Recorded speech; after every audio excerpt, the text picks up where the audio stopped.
It is 11:16. We haven't talked sports yet. Cavs had a big win yesterday. Let's dive into it after a quick word from FanDuel. Get ready to tackle NFL action with America's #1 sportsbook, and that is, as always, FanDuel. Right now, new customers can bet $5 and get $150 in bonus bets.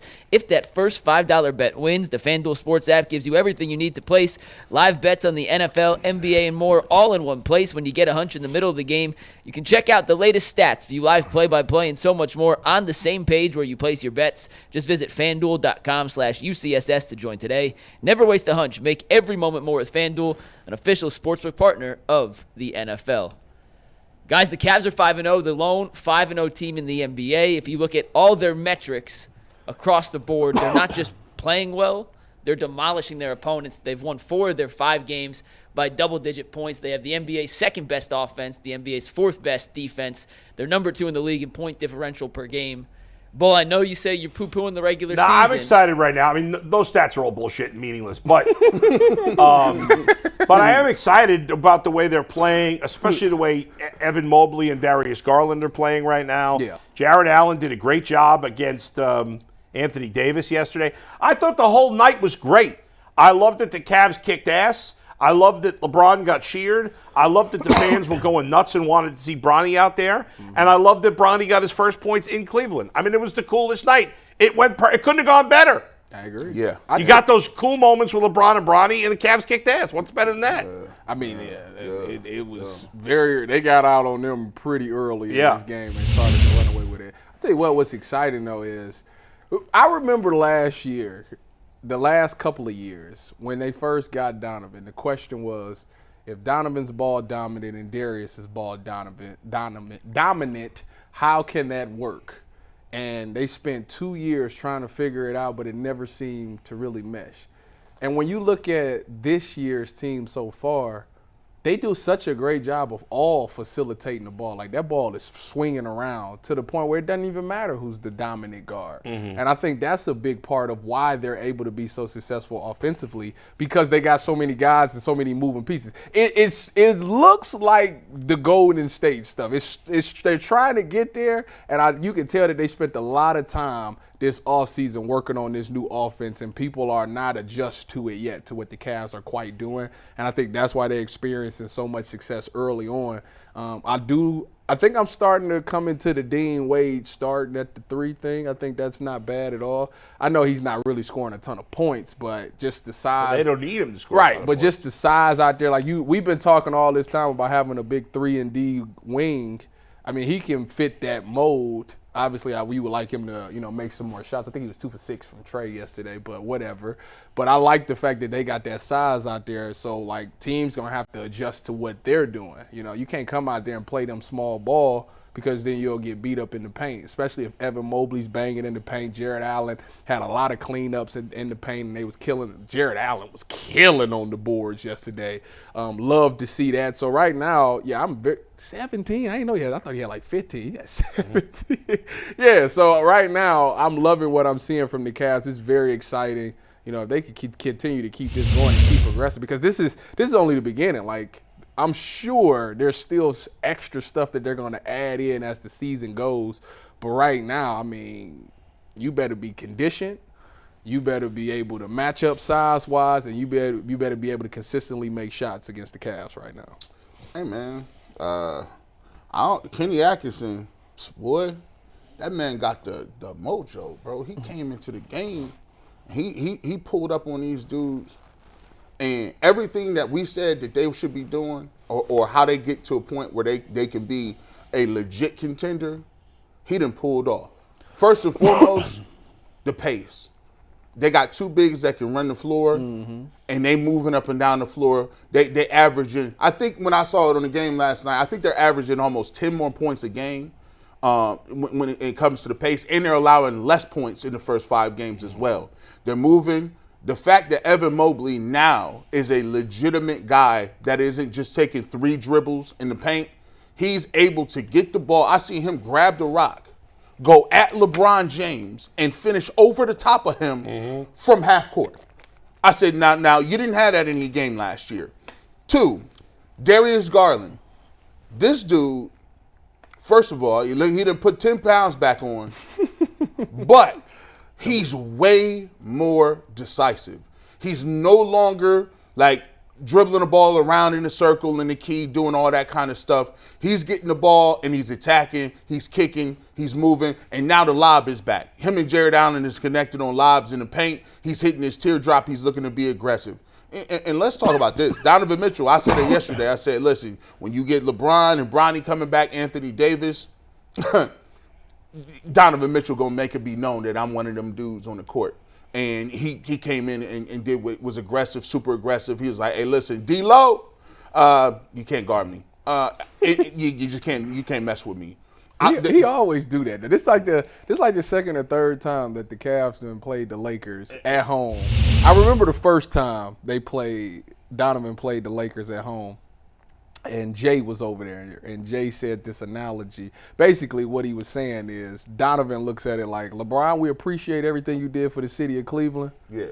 This is my town now. Yeah. And he like, it seems like every time the Lakers play the Cavs at home, Donovan feels like, we appreciate you bringing the ring, but he sent an email. It's me now. It's all me, and I respect that. He sent an email to the whole city. He's like, "Listen, when they get in here, we're gonna be nice. It's like bringing your in-laws in." Yeah. Oh, you seen them? They had the welcome home, Bronny. Welcome home, LeBron. They all do of those that for things. every player who comes back. It's not just for LeBron. It's Bull with his in-laws. Hey, listen. He tell Baby Bull, "Hey, listen, your aunt and them coming over. Yeah. Let your little cousins play with the toys. We're going to get them out of here about 2-3 hours. Get the hell out. You know, I think obviously the start that Mobley and Darius Garland are off to is great, right? And I think we're all excited about it. If they can play at this level in the playoffs, then this team is a real contender. I think we'd all agree on that. Yes. I think the first real test for Darius Garland and Evan Mobley will be not necessarily who they're playing, but how they're playing. And what I mean is, eventually, every good player, even LeBron, will have a slump at some point during the season where he's not as good, right? Yeah. So, like, and Darius Garland didn't shoot particularly well yesterday. No, he was 5 for 14. 5 of 14. Right. So, like, at some point, one or both of them, maybe at the same time, probably not, they're going to go in a slump. It's not working for them. The shot's not going down. The question is, do they lose confidence when that happens? Or do they bust out of that slump whenever it comes and get back to what they were doing? Because I'm not expecting Evan Mobley to have a great game every night. It looks like he's finally taken that step. We're looking for him. But I don't expect it to see it every single game. Now, if we do, well, okay, then they're great. But the question is, when it's a couple of games in a row where it's just not there for him, is he able to overcome that? And is the guy we're seeing now the guy we're going to see most of the year? Not just like, because Mobley's given us flashes. Yeah. Never a start like this, obviously. This looks different. It feels different. But we got to see it consistently throughout the year. I also think, to your point, I think that is true. I mean, right now their reputation is you want to see it in the postseason, right? And you want to see it against some of these tougher opponents. But I also think when you look at this Cavs team, like last night, Karis LeVert and Ty Jerome off the bench, like those two ball. Like Karis LeVert was on some most stuff last night. I don't know what he's been. I don't know what that boy taking Mike's secret stuff or something. That dude was clipping stuff last night. He done worked on his J work. I ain't heard J working since 2014. Man, but he pulling up without a contract. But the thing about him though is he will do that and then he disappears. That's the frustrating thing. Like the variance of Karis LeVert has got to be one of the biggest variances of any player in the league. He'll give you 50 one night and he looks like an 2. all-star, and there are times where he looks like he shouldn't be in the NBA. I think McNuggets, this is a thing. I really believe that when you look at Jarrett Allen and Karis LeVert, like they didn't play with Kenny Atkinson before. That's true. They know. Yeah. He knows, like, hey, I know where to get you to rock. That's good. Like, you got to think about it. Kenny Atkinson got Jarrett Allen $100 million, right? Yeah, that's true. Kenny Atkinson got to the point where Karis LeVert was getting 50. Yeah. Like, so it's a level of comfort level when you come in and your coach comes back in. And I just love the difference in the style. Like, the way he coaches these dudes up compared to what JB was doing. I mean, he's involved. I just need somebody to look like you upset.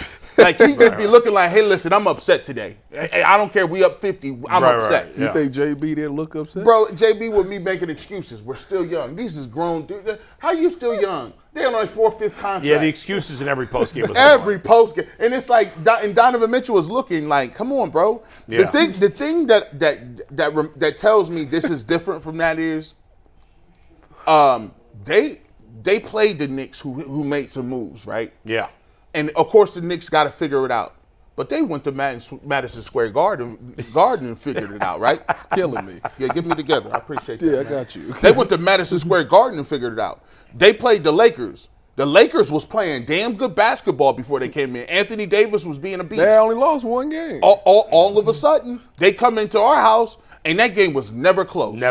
Never in doubt. Yeah, they turned it up. The Knicks game is the only one that's been close, right? Yeah. I mean, that's it. And so for me, And that wasn't even that close. Who they got? They got like a stretch of good games. Who's next? They got the Magic tomorrow night at home. That's a good What game. kind of start are they off to? The Magic. Good. Banchero's been on fire. I'm about to say, didn't he drop 50? He had 50 the other night. 50. On the season, the Magic are hey, 3-2.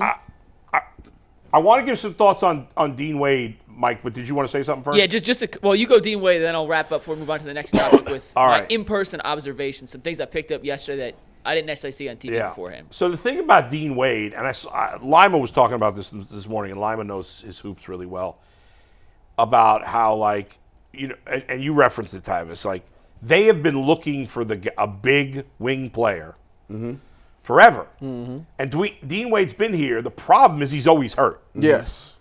They say he like 6'10". somewhere He's like 6'9". that. That tall, is he? 6'9". Yeah, he's big. Yeah, that's 6'9". what 6'10"? He's why he was playing power forward. That's why when you switch off, you see him on Anthony Davis. Right.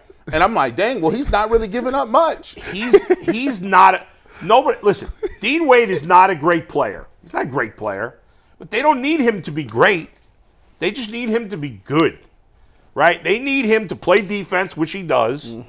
They need him to be able to knock down a three and be a threat like that. You can't just leave him wide open. Well, I mean, he had that game against the Celtics last year. So Exactly. He got it on tape. But and I know Mike's been high on him since last year, and so kudos to you because I feel like I agree. I think they're better with him as a starter than with Max Strus. Yeah, it's interesting. Now, Jason and I actually had He's a much better defender. Jason and I had this conversation Max on Strus is the a two Cavs show on anyway. Tuesday. Yeah. When Strus comes back, what do you do? Put Yeah. him at the 2 off the bench with Ty Jerome, Yeah. LeVert, and him. Yep. Yeah, so it's going to be Strus's job, and then Kenny's going to see how Strus fits in with the starters, and he may go back to Wade. The one thing I like about Wade being in the starting lineup right now, though, is with Evan being as focally involved in the offense as he's been through 5 games, I don't know how much offense you could really run for Max Strus if you have Donovan, Darius, and Mobley on the be together. There's just only so Why many. would you want to run offense for Max Strus? Because he's a shooter. It, But he's not a it good makes shooter. the defense. He's supposed to be. Yeah, But it he's makes not. he By the is way, a pretty good shooter. He Hey, hold was on. with the Heat. So hold on. So me That's how he got paid. So watch this. Shoot. Max Strus is not that much better of a shooter. I would argue that Dean Wade is a better shooter than Max Strus. No, because the quality of their shots is so different. Dean Wade stands in the corner, doesn't move, gets open Right. threes. Max But Strus Dean coming Wade off is pin much down. better at everything else, isn't he? Yes. Which is why I'm saying I think there's some credence to leaving Yeah. Dean in there because you don't have to run offense for Dean. He just kind of stands in the corner, spaces the floor. That's why you don't he- have to worry about keeping He Max can come involved off. by He running can come shots. right off the bench with Yeah. Ty Jerome and Karis LeVert and Jalen Tyson, And and, he they can run all the offense They for him if what they is want. Max- Outside of his last year with the Heat, what is Max Strus's career three-point percentage?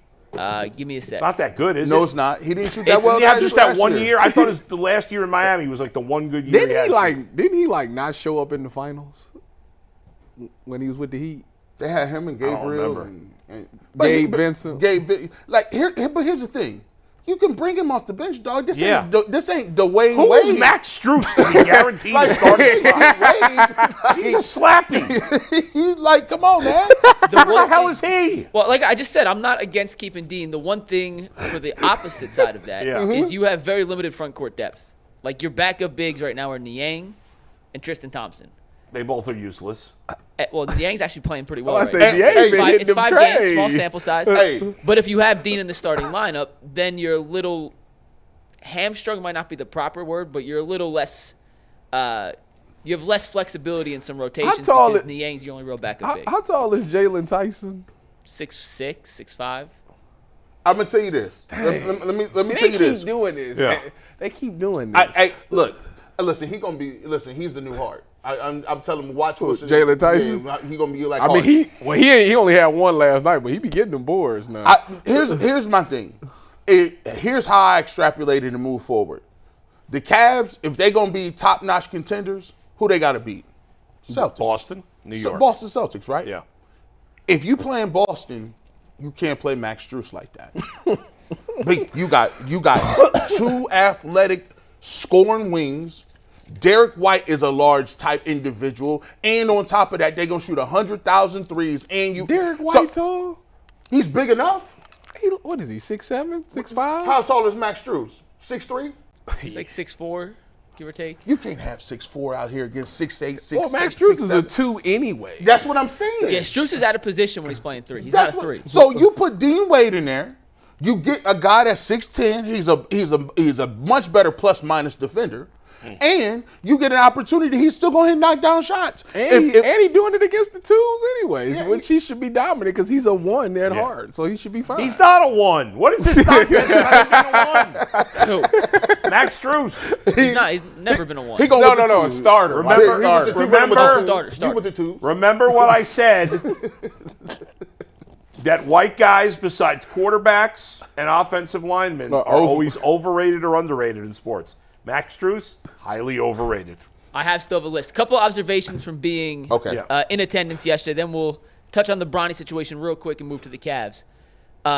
It's really refreshing. Browns, that's what I meant. It's really refreshing to see a coach spend more time coaching than arguing with the refs. And in person, from where we sit in the media seats, you get a direct sight line of the back of the Cavs bench. And JB Bickerstaff did a lot of arguing.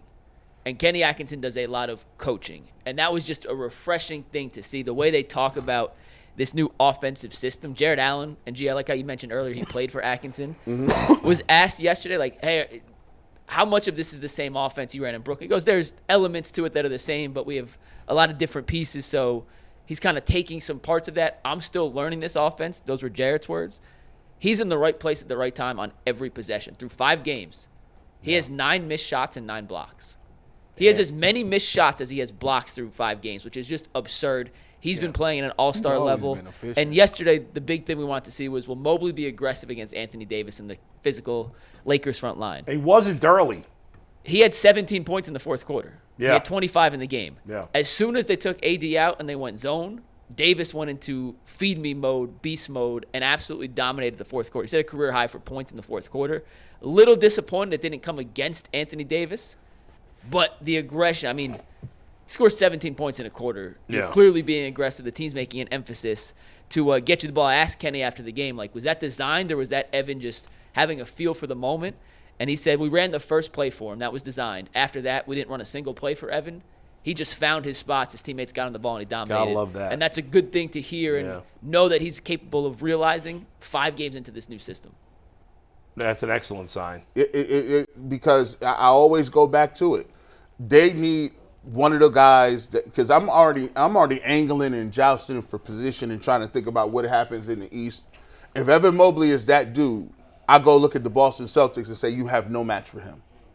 Al Horford should be barbecue chicken. You have nothing for him. He's still on the Celtics, Al Horford. Yes, he is. And getting minutes. And still playing. That is the guy where they at the end of the series, during the series, they should be like, we don't have anything for him. We don't have nothing for him. That's the only way they're going to get past the Celtics. Right. Is if that happens. Because the Celtics got a couple people we ain't got nothing for too. That's right.